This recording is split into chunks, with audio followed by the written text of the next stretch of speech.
Well, good evening, everyone, and welcome. So I'm Michael Evans. I'm the Vice President for Academic Affairs here for SNHU's on-campus program, and I'm delighted to welcome you all to this event.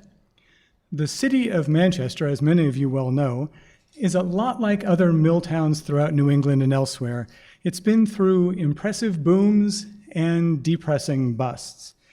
25 years ago, people driving through the city would have seen boarded up mill buildings, streets that were dark, storefronts that were empty.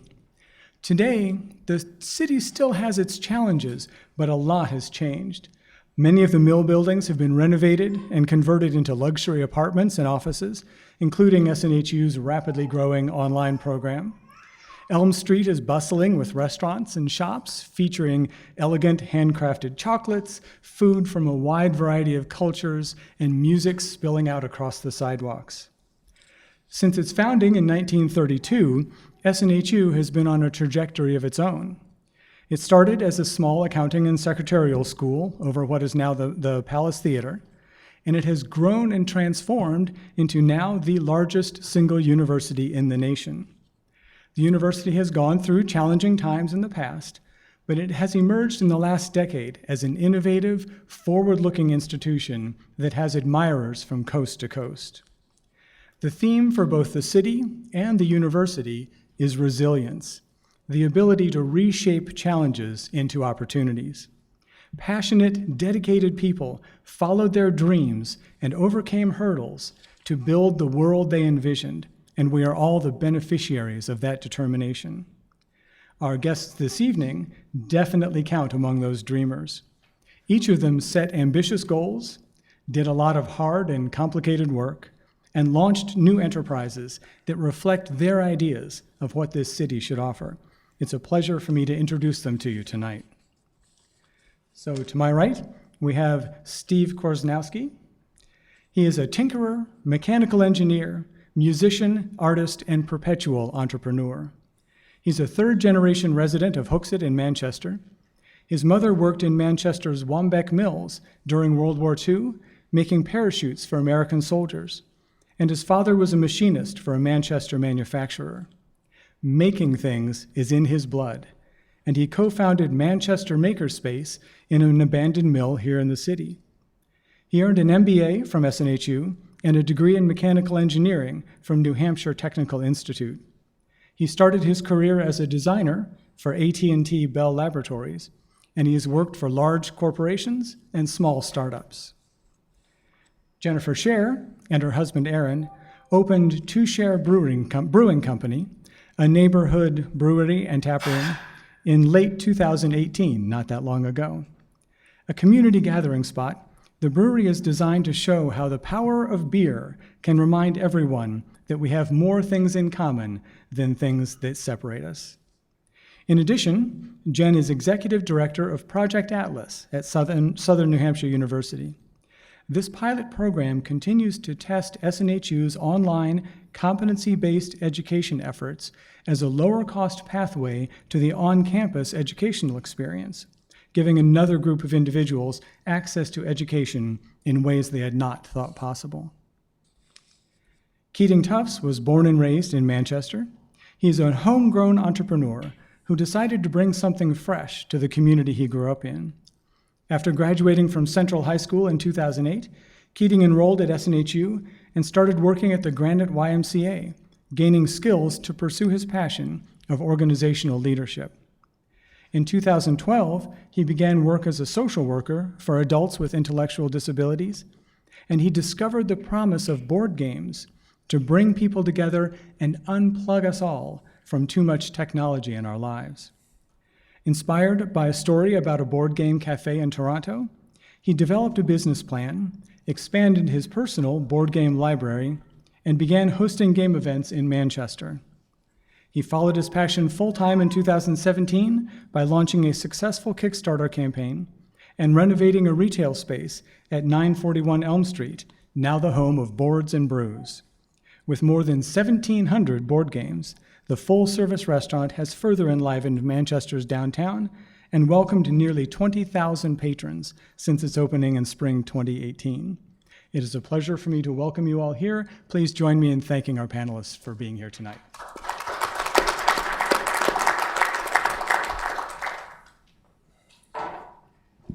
All right, good evening. My name is Allie Snell, and I'm the Associate Director of Alumni Engagement here at Southern New Hampshire University.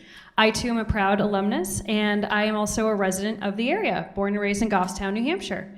I'm really excited to talk with our panelists tonight about their exciting creative endeavors and how they have turned their passions and passion projects into viable businesses that are helping to really build the culture of our city here in Manchester. So we have a couple of questions to get started. We're going to have our panelists talk a little bit about themselves, and then we're going to open it up to questions from the audience. I also sourced a couple questions from folks who are tuning in to our live stream and hope to watch the recording later on. All right? So why don't we have each of you start by telling us a little bit about yourself, your journey to how you became an entrepreneur here in downtown Manchester, and also tell us about your tie to SNHU. So Keating, why don't you start us off? Thanks for having me today. It's great to be back on campus. This is where I decided that I wanted to kind of run my own business, was going to school and taking my entrepreneurship class where I learned how to spell the word entrepreneur. I probably forgot at this point. I grew up down the street, played tennis at the pitch growing up, just wanted to see something cool in my city. So I spent time trying to find people that were going to be passionate about staying in Manchester and working on a project. And just by, I guess, chance, I stumbled across board games. I was working as a social worker, studying here. Wasn't sure what I was going to do, where I was going to go, but I knew that I wanted to do something in Manchester. Because growing up, we all talked about how much we loved, New Hampshire, live free or die. That's our mantra. But everybody tends to kind of go off to the big city or get jobs and flashy jobs in other parts of the country. But I really wanted to kind of make that happen here for us. So that's why I started the idea of the board game cafe right on Manchester downtown. So now we have people playing games every night, come together, families, people looking for entertainment, young adults. We've got a full cocktail menu. We have hot chocolate. So we have butterbeer, so from Harry Potter, so we have something for everybody. It's been a really cool space, just where you can get all kinds of people together. Doesn't matter where you're from, how old you are, you can come to the table, put your phones down, and play some games. So it's been a good 11 months and 1 week. So we're almost at our 1 year. So it's been a really exciting time, and we're super grateful to be part of the community now. And that's my goal, right? I just want to kind of create a space where people feel like they're part of the community. So same like To Share, it's a cool idea. It's right down the street from where I grew up.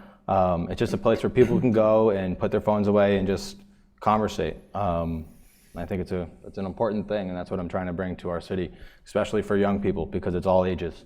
So we have, high school kids come in, their parents will come in and hang out at the bar while they play games. These kids know what they're doing. They'll grab games off the shelves. We don't have to teach them anything. And it's a really cool thing, I think, for a young adult to be able to go out in their city and do something fun. Where when I grew up, I went to Central High School, graduated in 2008. In 2008, wow, how long ago was that? Man, it's about 10 years. There was nothing to do, and there was nothing that my upperclassmen were doing in our city that I knew about or that was exciting and fun. So over the last 10 years, a couple of things have been popping up, and it's cool to be part of that, right? We have like a disc golf course now. The maker space is an amazing thing. If I was a younger adult, or even now if I had free time, I'd be down there all the time. They got like a wood shop, a metal shop, 3D printers. That you have like a bunch of those. So there's just cool things to do now, and it's super fun to be part of that. So thank you. So just a quick follow-up to that, Keating, because I'm sure everybody here has the same question. So why board games? Yeah, I just think when I was working with adults with disabilities, and we went to the store one day, and we were just trying to, you're driving around Manchester trying to find stuff to do. You can only go to the mall, the Courier Art Museum so many times, the Mill Yard Museum. so many times before you start looking around like, what do we do today? Especially because we've got the snow and in the winter time, so there's not a lot of stuff to do outside all the time. So when you're looking for like low cost things to do, spending $30 on a board game and getting, oh man, some of the games. So like I bought like one game, and if you look at the game, it's all the scores are all on the inside of the box. I played with these guys. We probably played that game for like 40 hours or I don't even, so you spend $30 on a game, but you get all this, you can play it and replay it as many times as you want. So that's why I thought board games were pretty cool. And they just cross boundaries. I mean, there's easy games and there's difficult games. There's a game for everybody, and that's why I have 1,700 games and growing. I just bought a bunch more games yesterday. I just got a lot of games yesterday. But so I'm always trying to add to the collection. There's always new stuff coming out. But board games are just great because some of them are language independent, which I think are really cool. So that's kind of why I chose board games. It kind of chose me, and I just stumbled into it and started looking up what are the best board games, and that's when I found out about Snakes and Lattes in Toronto. And I was like, oh, this would be amazing to have in Manchester, like only if we were so lucky. And that's when I started like kind of looking into it. So yeah. Thank you, Keating. Hey, you're welcome. All right, so Jen, you've had a really interesting journey coming here. So tell us about what brought you here and where you got to with To Share and SNHU. Hi. My story is a little bit different in that I didn't grow up here. In fact, my husband and I, we've been in Manchester for 6 years. It was just 6 years. And I came to take a job at SNU. I came to SNU to help them start things. So Project Atlas is not the first thing I've helped them start, and Atlas probably won't be the last. And before my interview, I had never been to New Hampshire. I had barely been to New England. I'd been to Portland, Maine once for a work trip. That was as much about New England as I knew. We gave it a year. We came from the DC area. I grew up in South Dakota, moved to DC after college, met my husband there, and then we were there for about 10 years. And we're itching to get out of the city. I think we were both tired of the 45-minute commute that could take an hour and 45 minutes, depending on if you hit your trains right. And the opportunity to come to SNU came along, and we jumped at it. I gave it a year, and I was like, well, if we don't like it, we just go back. No harm, no foul. And we fell in love here. The community size is perfect for us. I feel like you can engage with people in a way that you can't in a larger city. I felt like it was a place that we could make an impact. Aaron has been homebrewing for now over 15 years. He has been brewing longer than him and I have been together. And while he tells me that he's been trying to convince me to do this for a really long time, either he didn't or I wasn't taking it seriously. In the DC area, real estate prices alone would have made that type of investment just financially not possible. We're in enough debt as it is right now. I couldn't imagine what it would have been like there. And so it's been about 3 years in earnest that we've been planning the brewery. So finding funding, writing the business plan, finding the right space. I think we probably looked at every available property in the city of Manchester for an extended period of time. And then the approvals to get in the neighborhood space that we have now. We're on Union Street. Am I missing? There. We're on Union Street in a neighborhood. There's a part of that community vibe that Michael was talking about, right, that is important to us. And putting your phones down and having a conversation and meeting your neighbors and having a beer is an important part of our concept. With that comes its own set of challenges. So we spent most of 2017 getting the necessary approvals and most of 2018 doing the construction. So if you've been in this space, it was Putnam Electronics 5 or 6 years ago, and then it sat vacant for some time after that. So lots of demo. We tore up the floor, put in new plumbing, everything that you could see that we could hands-on do ourselves, we did. So I can now sheetrock. I'm not very good at it, but I am cheap. But that was an important part of the process. So that we spent most of our summer doing that, and then getting the equipment installed, and lots of approvals. Beer is a very heavy regulated industry, both at the city, state, and federal level. So I spend a lot more time doing paperwork now than I ever thought I would in a job like this.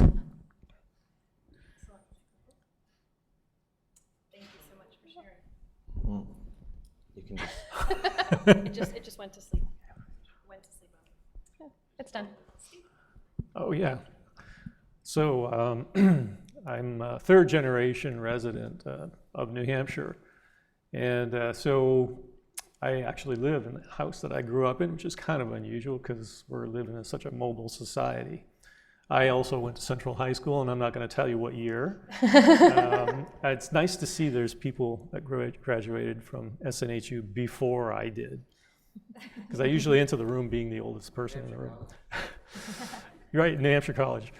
So I've worked in industry most of my career. I came out of the tech school in Concord and immediately went into a job at Bell Laboratories for 6 years. And what I discovered is sitting there with a little soldering iron, a bunch of tools in a laboratory was kind of boring. And I wanted to see the bigger picture. It actually started at Northeastern for an undergrad in engineering, but I took a switch. I switched to business. I was at New Hampshire College back in the 80s and ended up with a degree there, and then went on to the graduate school when the graduate school was up at Mount St. Mary's. It's an apartment building now. It used to be the graduate school. So I got out of that in 1988 and went back into into telecommunications, designing microwave radios. And at that time, there was a lot going on in high tech. In the late 90s, or the tech boom, there was a boom going on. So I went to a startup in California, worked there for a while. That kind of crashed and burned. Went to another startup here in New England, ironically, and it was very successful.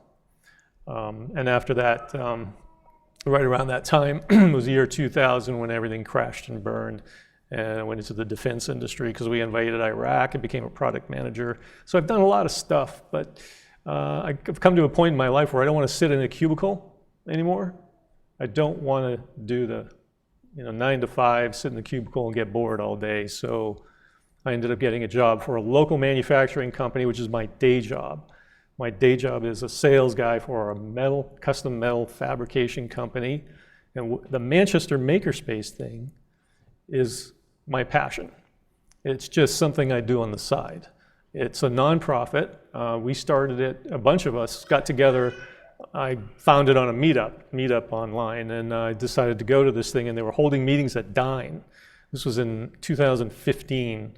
So there were a bunch of us sitting around a table at Dine in 2015 who had this passion and an idea they wanted to make a makerspace in Manchester, because we were one of the only cities, major cities in the state that did not have one. So we wanted to create one. We decided it was to be a nonprofit, so we put together a set of bylaws around how this nonprofit should operate.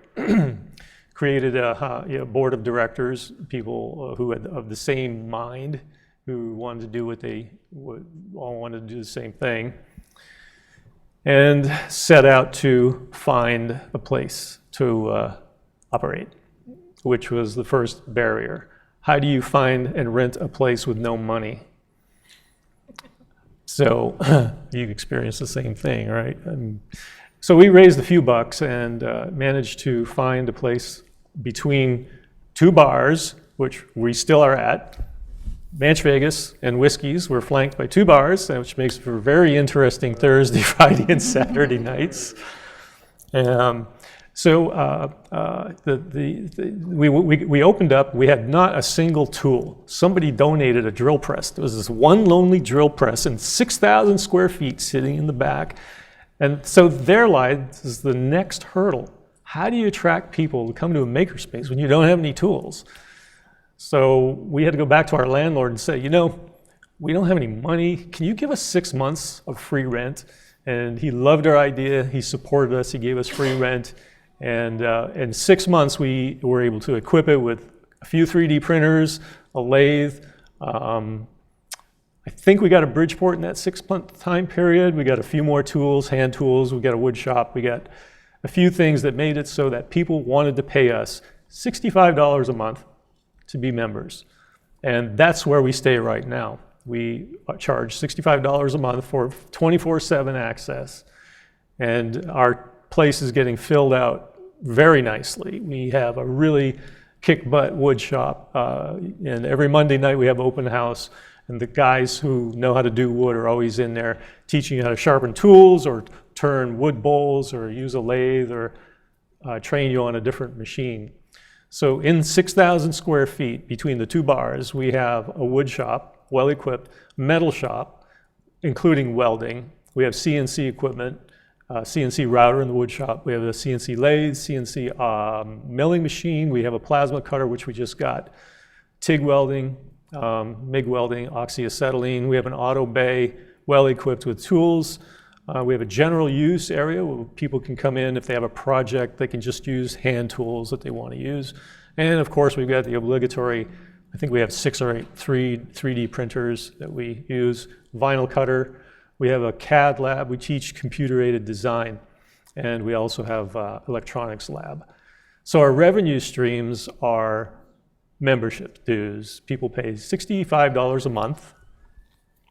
And we give a 10% discount for students, seniors, and veterans, which is like $58 a month. And the other revenue streams that we have are rental places. People can rent plots inside the building. And then we teach. So we teach various courses like in welding, TIG welding, MIG welding, teach people how to use a lathe, how to use a milling machine. There's courses in woodworking, various things like that, computer-aided design. And so that's our business model. And we've been open for 3 years as of May 6th. 2016 is when we opened, so it'll be 3 years in May. Prior to that, it was about 2 years worth of planning, meetings, raising money, and networking. And so that's it. Excellent. So thank you all for the histories of sort of your businesses and your ties to the area. So one of the things you'll hear tonight is that all 3 of these are fairly recent businesses. So there's a lot that you're still going through and learning, as you all mentioned. So I have a question, I think, for Steve and Jen. So we all know the saying, don't quit your day job. And in all seriousness, you have not quit your day jobs. So, you know, for those of you in the audience and those folks who are tuning in online, many people here are probably thinking, have had a passion project, have thought about at one point starting their own business, but usually with the idea of starting slowly while being gainfully employed. Can you comment on how you manage the process of growing your business while working your day job? And what strategies or advice do you have for people in the audience who are considering this at some point? I'll go. So that's the biggest challenge for us, membership-based. And when a person joins, it's not always what they expect. So we have a lot of churn. People join, then they leave. Then there's always new members coming in. Right now, we are between 50 and 60 members. Our goal was last year to get to 80 members in the fall. We've not achieved that yet. So the way we attract people to it is through social media and networking. I think networking is probably one of the most powerful sales tools of all. It's word of mouth. People talk to one another. They recommend the place to their friends. They come in to our open house, which every Monday night we have open house. That is an absolute necessity. You have to have an open house where people can come in, they can actually see, walk through it, maybe put their hands on some tools, talk to people, and they'll actually sign up that night. Social media and open house and networking, those are the 3 critical things. Yeah, sleep is, did I shut myself off? Nope, okay. There. Sleep's overrated. I don't sleep a lot of it. So we opened the middle of December. I'm not sure I ate a vegetable for most of December or January. We were trying to get better at that. That's the stuff that seems to be the hardest part, right? Is figuring out how to come to SNU on campus and work all day and then go run to the brewery and still make sure that you can eat and have clean clothes and there's no fairies who come and clean my house, right? I took a PTO day to clean my house today, right? That's part of, it's managing it all, right? But I think when you find something that you really want to do, it just makes sense. Like you just figure it out. I wonder now what I did with all of that time before. I think I watched a lot more television. But beyond that, you just try to figure out how to make it work. And Snoo's been super supportive. I have quite a bit of flexibility here when we run into a problem at the brewery and I have to run down and put out a fire. Not always, literally. That is also helpful. But yeah, just like you need networking in the makerspace, right? You need to be there physically, right? So I need to be in the tap room physically in order to make sure that guests are feeling supportive. And Aaron, my spouse, is really great about doing whatever he can do. He is working on the brewery full time, which is for us at this stage is pretty much a necessity. It's definitely a full-time operation. Excellent. So no sleep and lots of networking. Okay, we got that. And Keating, you are pretty early starting as an entrepreneur in career, if I'm not mistaken. So what advice do you have for folks, who are tuning in and they're thinking, okay, I need to have a lot more, I need to be, older, later in my career, maybe I need to get more established. What advice do you have for them? Because, you had this amazing idea. You started pretty young in your 20s. So what's your advice for that? Yeah, my advice is if you're passionate about it, then cut everything else out of your life that does not have anything to do with that. So just focus on that and it will happen, right? I just need to, if you want to be an entrepreneur, you want to do this business, you just need to do that. And everything else, you don't have time to watch Netflix. You just don't. And you don't, that's all. Awesome.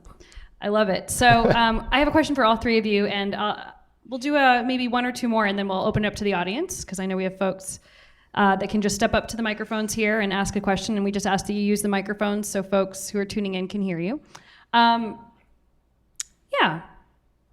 So tell us about two questions, I guess. One's about community, because what brings you all together here is that all of you in our conversations have told me about how important it is to create community. You're not just here to put a business down and turn a profit. So what does creating community mean to you? And we'll start with Keating. It's I think it's the most important thing. That growing up, I just feel like it was just overlooked a little bit. It's super important that, because we're all so different. We have people that are from New Hampshire, people that aren't from New Hampshire. You've got the political right, you've got the political left, you've got everywhere in the middle. I think it's just super important that people communicate with each other, and with online and being able to Netflix and play video games, on your free time. I just think it's super important to have a space where people can go face to face and talk with each other, and not just people that are friends with each other, but people who generally wouldn't talk with one another, so that you can get other opinions on life and that you're not just living, under a rock, because then stuff can happen that affects your community, but you're like, oh, I didn't know about it, and that's what happens when people are just disconnected. And we just need a place to connect, and that's why these are just amazing businesses that can just bring people together and just cut all that other stuff out of the way, so people can just spend time together and talk about ideas and try to make your community a better place. And that means being informed on policy, and that means just being active, whether you have kids or don't have kids, figuring out how to get people a better education. And get the youth involved in the community so that when they grow up, they're not like, oh, I'm just going to go move to this country, this other part of the world because, my hometown or whatever doesn't really offer what I want. Make your hometown offer what you want and be that change that you want to see. I like that. Make your hometown be what you want it to be. I like that. Steve, what does it mean to you? Well, what I'm finding is that I'm focused a lot on academia. So in the makerspace, we look at the business community, we look at government, we look at the academic environment. Today, I spent an hour with people at FIRST, Dean Kamen's robotics organization. And the reason I was there is because in this state of New Hampshire, there's a lot of makerspaces. There's one in Portsmouth, there's one in Nashville, there's one in Claremont. They're spread around the state, and I thought, well, gee, we have FIRST teams coming to our facility, and the kids, they respond differently inside the makerspace than they are when they're at school. They're more focused. They love being there. There's tools, there's people there to help them. And so the FIRST folks are interested in collaborating with makerspaces statewide to give kids a place to go after school when the school is closed that have tools that can do things, that the kids can do things with. And there's also people there to contribute. So I guess to answer that question, how does it make the city or the place better, or how are we contributing? I think that's one aspect of it, getting young people involved and getting them to learn how to use their hands, work with their hands, because I'm finding that's disappearing. In my day job at Macy Industries, we're pulling people out of MCC, welders, kids that know how to weld. They're using their hands, but they're hard to get. They're hard to find. Workforce development is a big issue in this state. We've talked about how we're going to address that as a makerspace. How are we going to get people to work with their hands more, put their phones down, right? And work with their hands, communicate, learn stuff. And that's part of what we're doing here. And I think that's a great way to contribute to this area, to contribute to society and the people who live in this area. I mean, I could go on and on about this stuff, but there's all kinds of ways as a volunteer. And by the way, I don't get money to do this thing at the Makerspace. I pay my $65 a month to go there and spend hours and hours every week. What about the Makerspace community? The Manchester Makerspace community? Yeah. Important to you?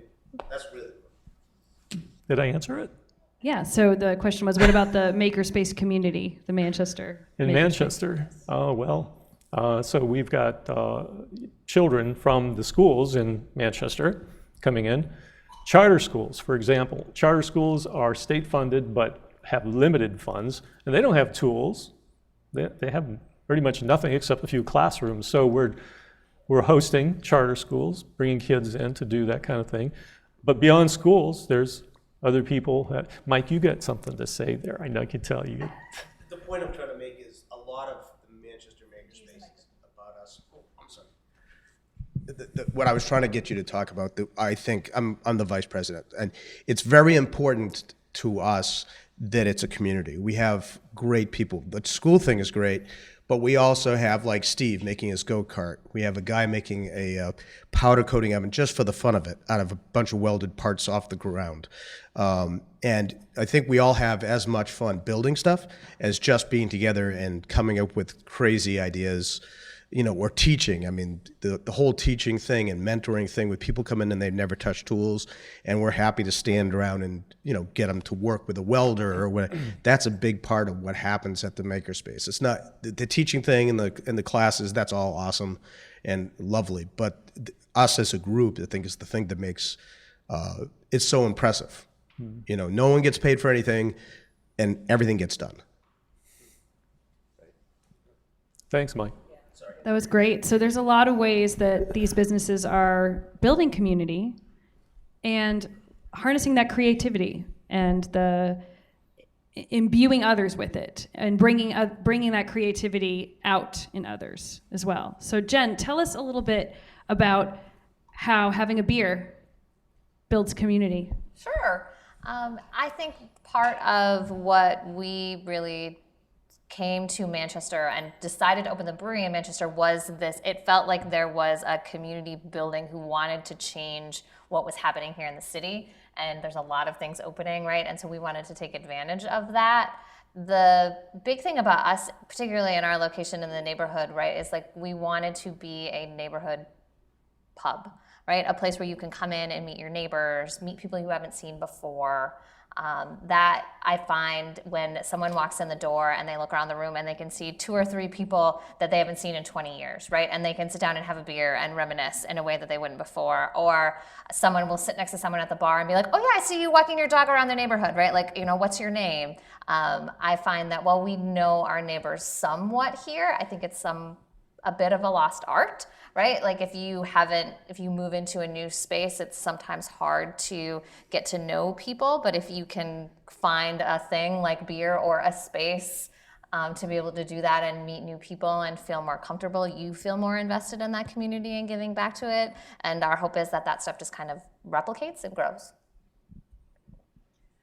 Okay, so I want to go back for my last question, and then we'll open it up to the process that you went through as an entrepreneur, as someone who wanted to create not just a business, but a place that builds a community. I'm sure we have other entrepreneurs here in the room. And I want you to talk about that moment that really made your idea a reality. You said, Jen, you were 3 years in the making, sort of really planning this out. Keating, I know you had a lot of conversations over many years and a lot of different ideas and inspiration. And same with Steve, our serial entrepreneur. So I want you to talk a little bit about that moment. Maybe it was a minute, maybe it's weeks, months, or even years in between when it was a dream and it suddenly became a reality. So what did that look like to you? And how did you know the time was right?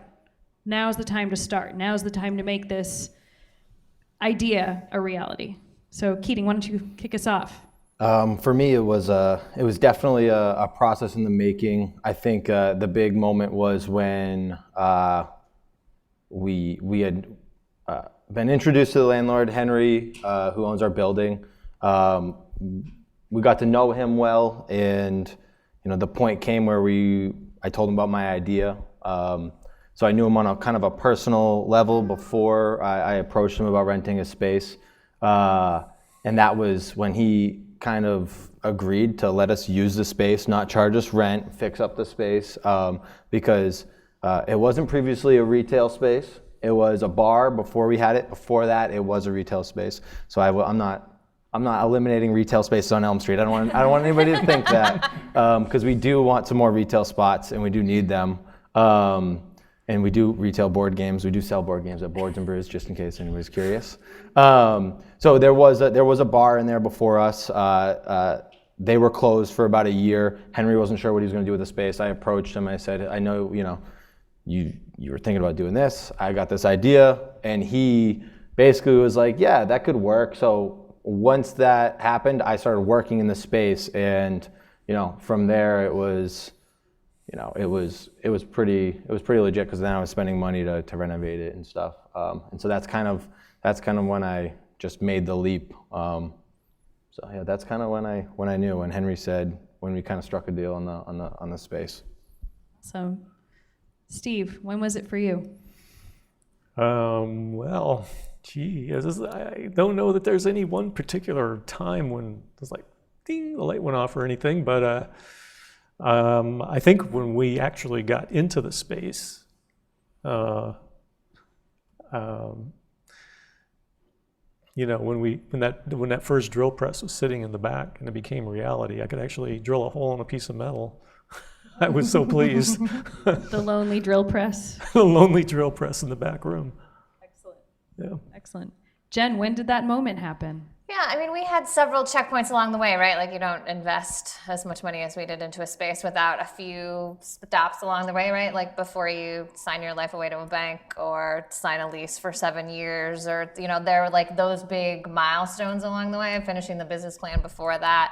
But yeah, I think it's the same. It's a tangible thing, right? So when you go into the space for the first time and, start doing demo and start picking paint colors and all of and people are asking I don't know about you all, but I have decision fatigue in terms of, well, what would you like to see here and how would this work? And you take what is kind of an empty space and you have somewhat of a vision for it, but until it all comes together and people come in to use it, right? That is probably those first couple of weeks once we were open. That's, I think, when it all kind of clicked for me, when people were moving the tables, and we put all the tables on casters so you could move them, right? And all the stools are easily movable. When people were moving things around, we have a much smaller selection of board games. I've played a few there.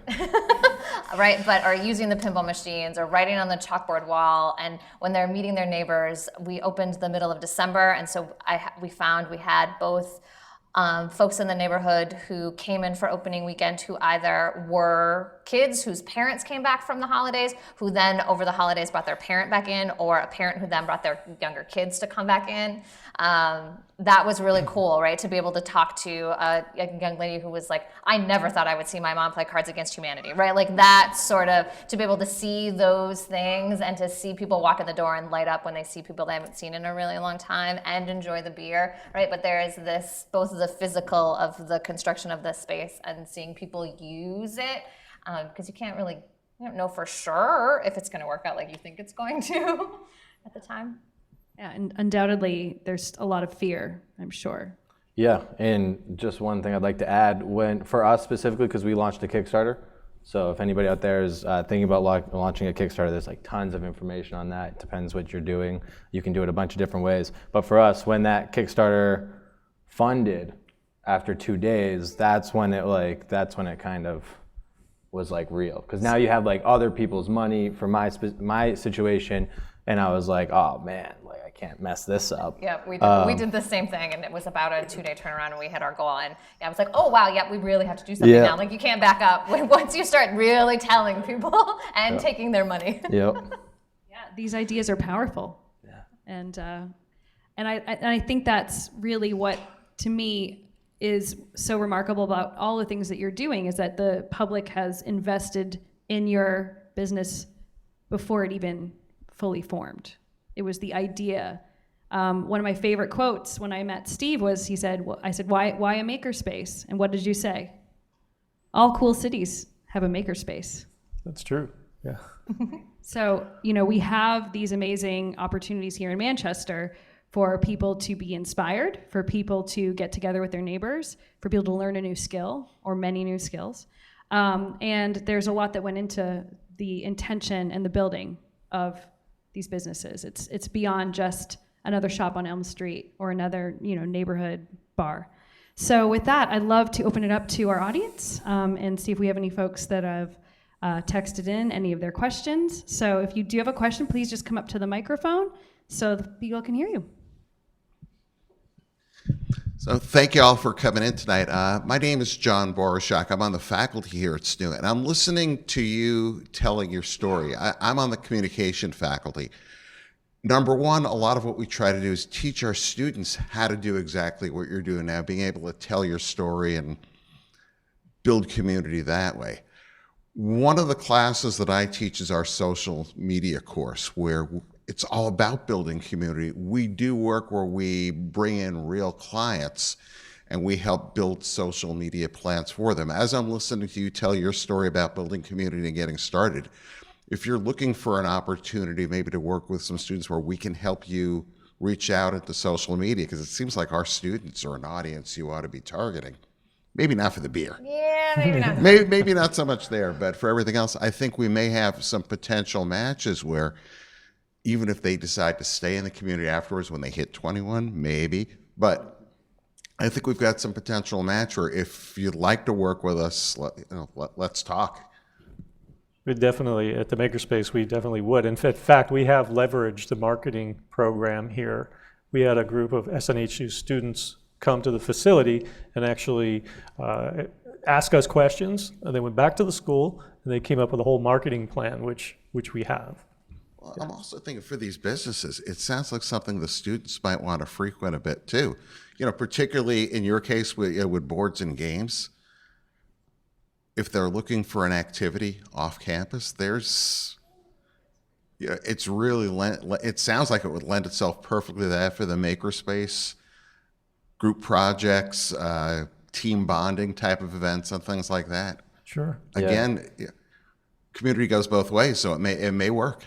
Yeah, we do tons of team building exercises down at the cafe. I study organizational leadership here, so when I was building the cafe, the two things I wanted, one was a space for young adults to go and do something other than sit on their phones, and the other was to run team building exercises. So we do that a lot at Boards and Brews, where I will personally teach the group games. We have games that can fit up to 30 people. So with something for everybody. Cool. Yeah. Let's That's talk after. Great. Great question. All right, anyone else? Hello, good evening. My name's Nick Bratton. Congratulations. I also started a company years ago, so I know the pains and the ups and the downs. I think it's great. Just a couple curiosity questions, Steve. What's the average age of your members? Well, it ranges. I think probably mid-30s. Oh, we have several older members too, mostly who are interested in wood shop. Okay. Mike, would you say that's accurate? Yeah.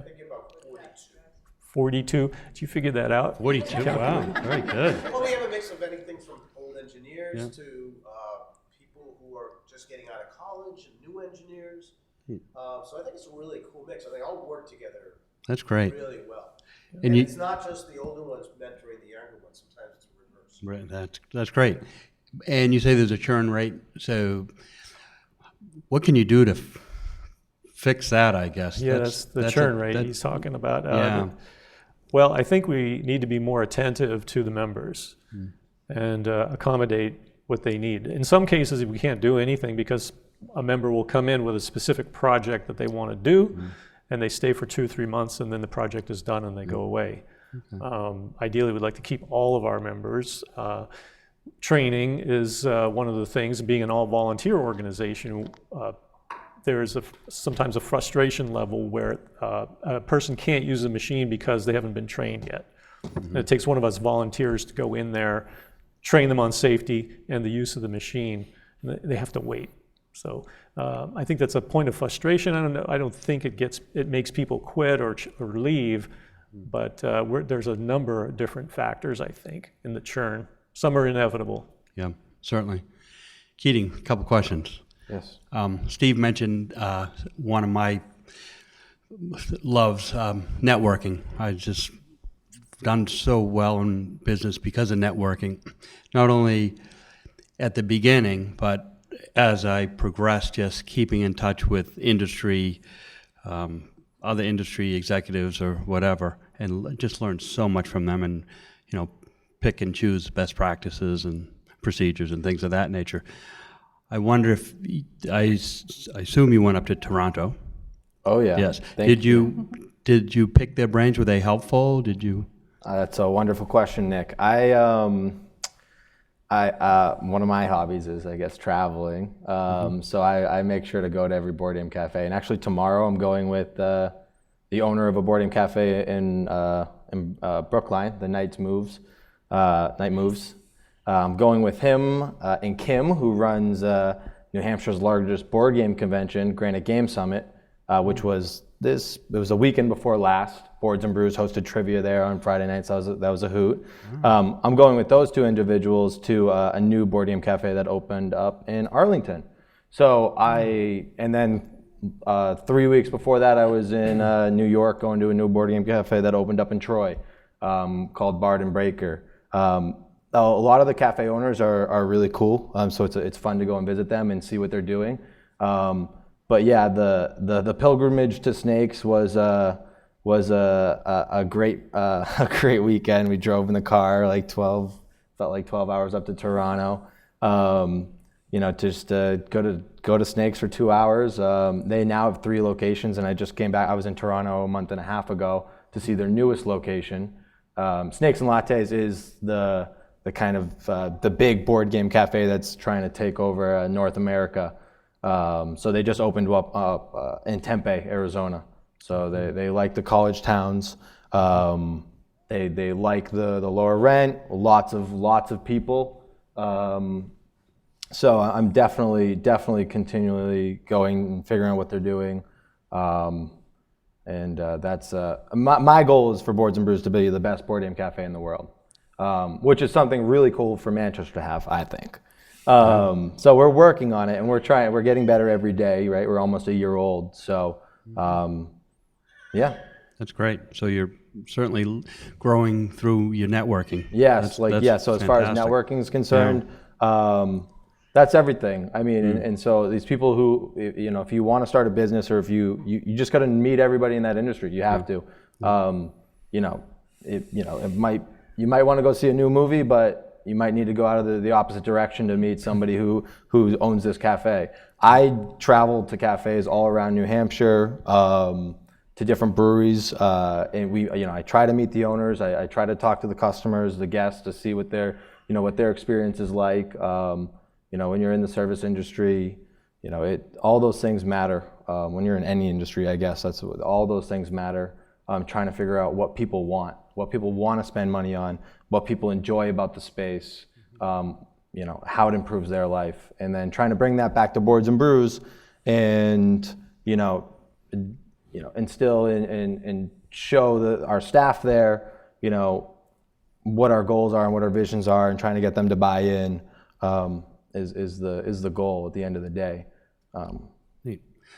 Final question, I'll sit down. Certainly successful, and that's wonderful. Just, is there anything that you regret or would have done differently during your first year? Is there something like, why did I do that?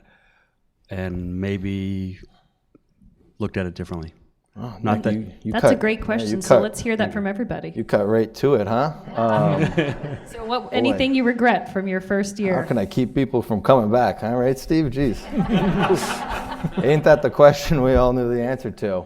From the beginning, I guess we knew that food was going to be our biggest challenge just because we're on Elm Street. I've got Campo to my right. I've got the Birch to my left. Bonfire opened up a month before we did. They give away free bacon.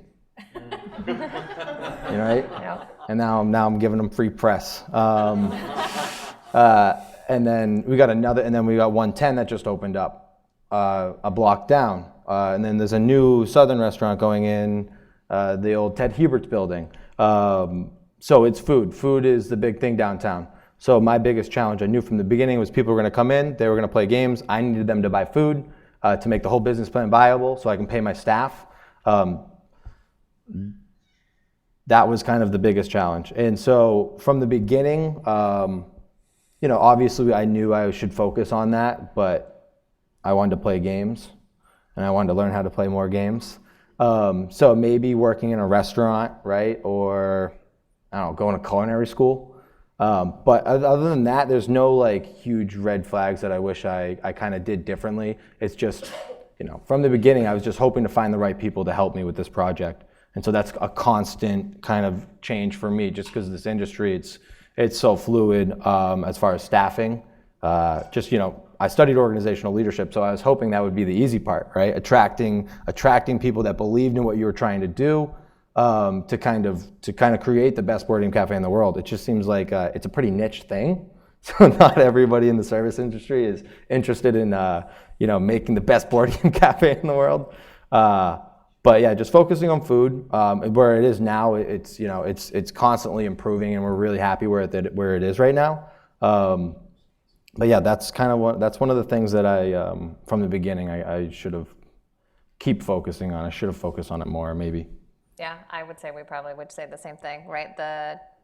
For me, I don't know if it's that we would do it differently, but I think I would maybe take a different approach, is the amount of red tape, the amount of paperwork and filing and reporting in 16 different formats to 3 different agencies, the same stuff in just a little bit of a different way. I knew that beer was a really heavy regulated industry. I'm fairly well versed in how the government functions, but I don't think I really had any idea how much that would take up my time. So we have some really great people on staff who pour beer for us on the weekends, right? So that I can go sit in the office and fill out paperwork, which is not the sexy part of this job, and it's something that nobody talks about until you're kind of already in it, right? But to understand that and to know that it's not all sunshine and roses, and I don't just stand behind the bar and pour beer and entertain people, that I mostly sit at a computer just like I do here at SNU, right? That those things are very interconnected. I probably would have had a better plan for that. Yeah, and also important stuff is still sent in the mail. Just a heads up. Often to your home address where you never are, and they send it certified. Yeah.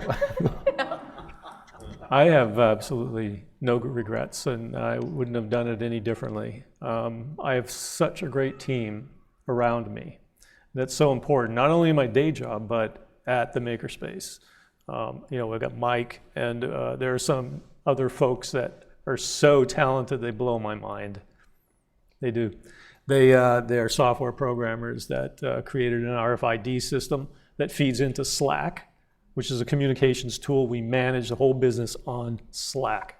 We don't even have to be there. So we can sit in front of the computer at work, on my day job, or at home. Don't tell my boss.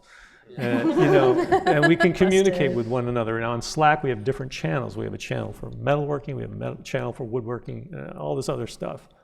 But I have no regrets. Nothing I would have done differently. It's all very cool. I'm very happy with it. Awesome.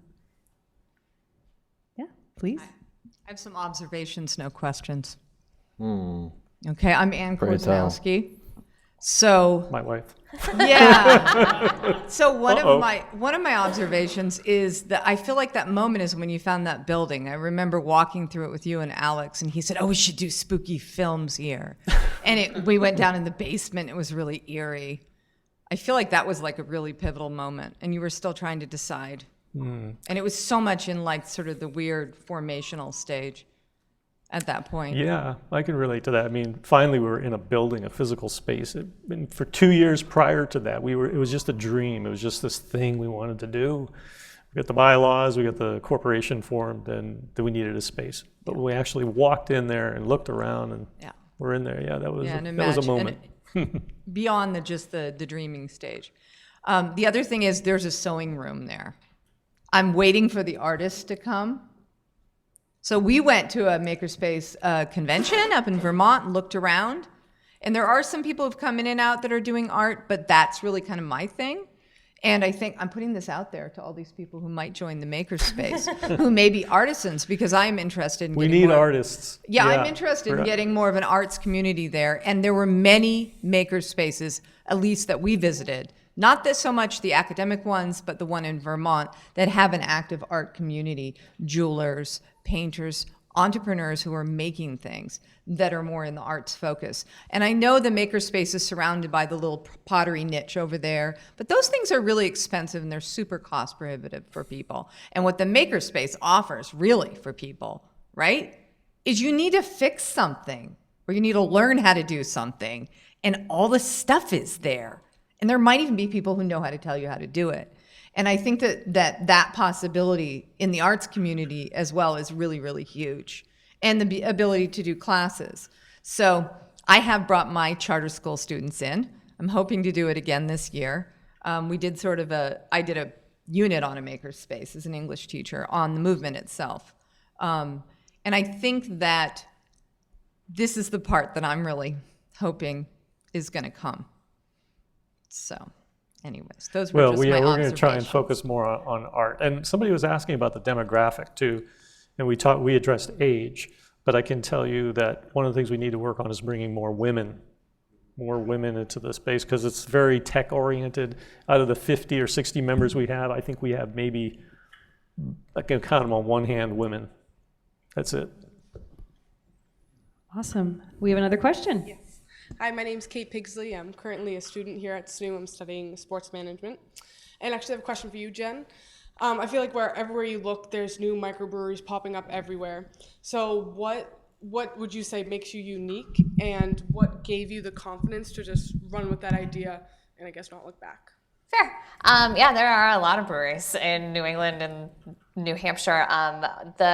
For me, I mean, Aaron probably would have opened a brewery anywhere in any way, shape, or form. I am the one with the business degree. And so for me, it was the space, right? So the Seacoast has a lot of breweries. If you go south to Londonderry and Derry, right, you see a lot of breweries there. You don't see a lot of breweries in Manchester. You do not see very many breweries in downtown Manchester, which the biggest city north of Boston, we know that there is demand for that sort of thing, right? So for us, that felt like the right space from just demand demographics standpoint, right? You have a lot of new businesses going into the mill. They hire young people like beer. We picked a location that is one of the most heavily populated, densely populated in Manchester, given all of the Victorians that they have turned into apartments. And many of them are folks who work at Marriott Dine and DECA or Oracle or whatever you want to call it now, and DECA and some of those sorts of things who come in on a regular basis. And that is an important part of, as someone who has spent a lot of time in economic development, right? You need these sorts of things like the makerspace and boards and brews to attract and keep talent, right? It's not necessarily just jobs. People want to come and live here and need not only a place to live, but things to do outside of work. And so that made that important. We looked at a lot of spaces. Our Union Street location was the first space we looked at and was probably the 41st space we looked at. And there's something about the neighborhood that made it really important to us. It has developed its own set of massive bureaucratic hurdles, but I will happily take those battles one at a time in order to be a place that is not necessarily right downtown, to help transform a portion of a neighborhood, to have a place that people can walk to and ride their bike now that the snow hopefully is finally gone. I don't want to jinx that. 3 inches tomorrow. Thanks. Yeah. Awesome. Thank you. You're welcome. Excellent. We have looks like another question. Hi, my name is Dee Christ. I'm an event organizer and an artist, and I am of the female persuasion, but most of my stuff is in my basement. Got all the tools, except I don't yet have a 3D printer.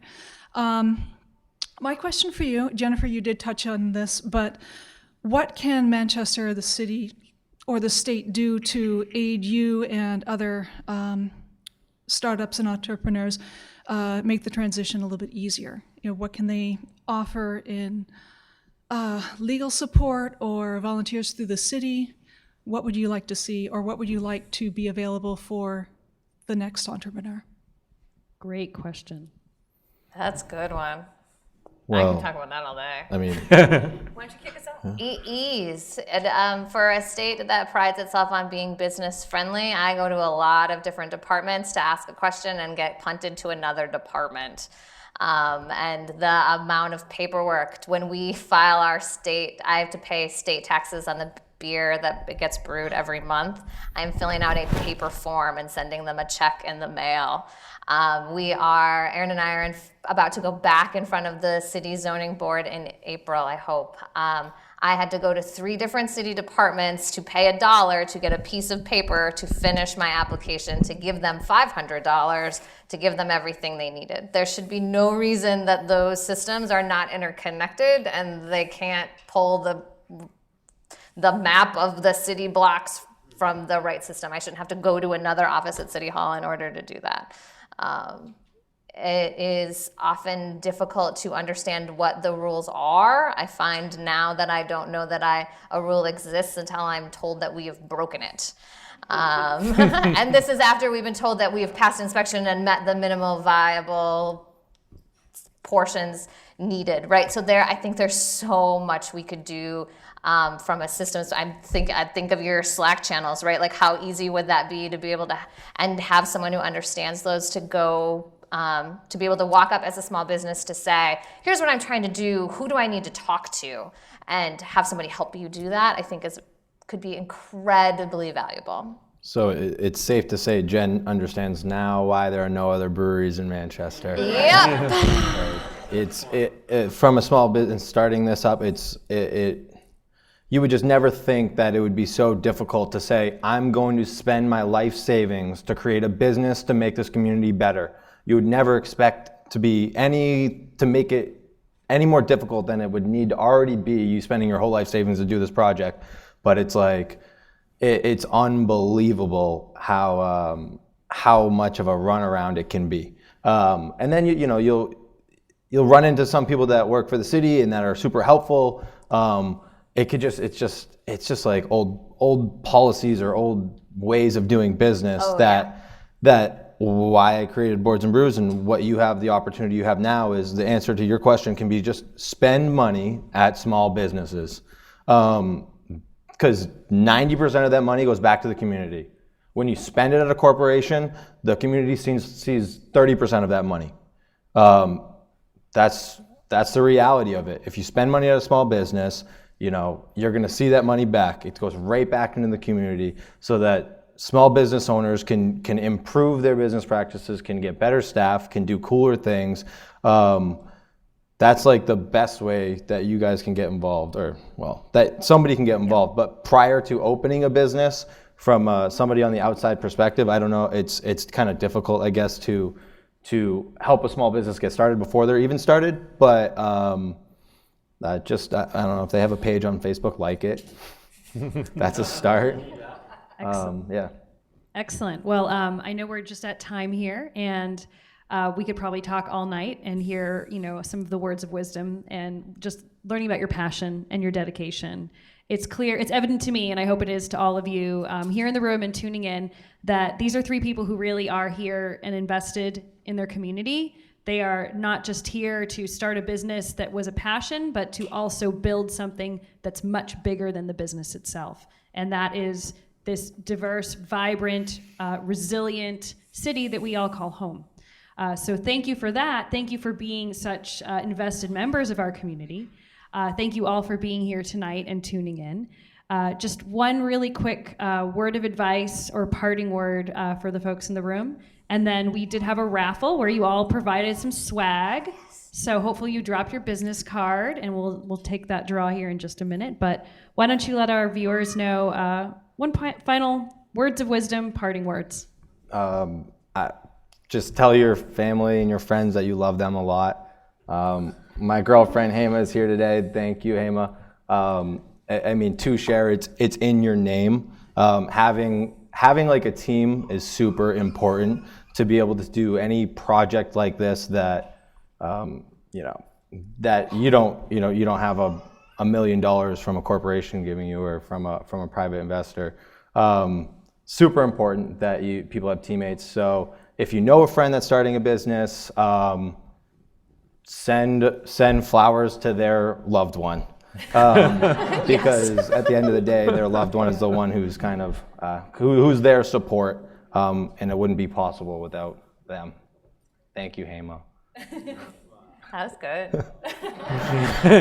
Yeah, teams are important, and finding people who share your passion and your vision, right? Like, that is immensely valuable. If you are trying to start something, you can do it. That is, if you want to put your mind to it and focus on it and keep finding other people who share that, you grow your own network and find a pattern of support, right? There are people that I now see on a weekly basis at the tap room that I had never met before we started this endeavor, right? And they are constantly asking how they can be helpful, and it's usually buy a beer. But those things are valuable, and making connections and making referrals. Networking is a huge thing. It's a huge component of making your dream successful, no question. You cannot, for the most part, do this from your basement alone.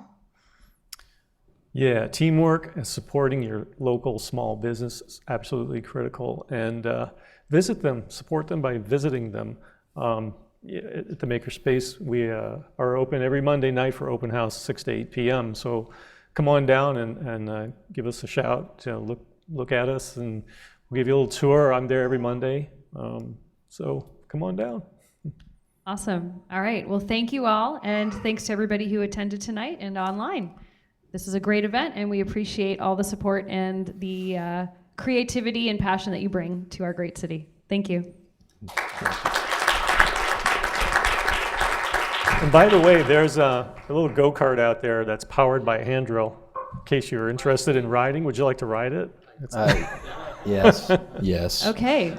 So I think that concludes our recording. Used in this vicinity on any around here anywhere? A what? It was used in the gym, wasn't it? At Snow. Oh, yeah, over there in the gym. Draw the first name. I could ride it in here. Is this for the go-kart? For Boards and Brews. I don't believe the go-kart's for sale. All right. Who do we got? Boards and Brews? No. Susan. Is Susan here? Oh, she might have stepped out. Susan Torrey. All right. Oh, can you? Hospitality business program. She's a professor. Oh, she left. Tell us what she won. Your swag bag. The whole swag bag? Yeah, it's the whole swag bag. Come here, give me that. All right. Yes. Do we know what size shirt she is? No. Okay, I got both of those. So we'll do that. She won a copy of Cargazone, which is my favorite board game, because I knew you guys were going to ask. Nobody asked that. What a weird group. It's like the easiest question to ask. She'll tell you what the difference between a New England style IPA and a West Coast IPA after. She'd love to stay and chat about it. But Carcassonne, great two-player Awesome. game, and you can play with more, but it's awesome for two. All right, Jen. And a gift certificate. There we go. She got 2 shirts as well. John Balfour. All right. Tell him what he won. There's some stickers and some coasters and a T-shirt in there. If it doesn't fit you, you bring it in and I'll swap it out for you. Thank you. Thank you very much. Awesome. And Steve.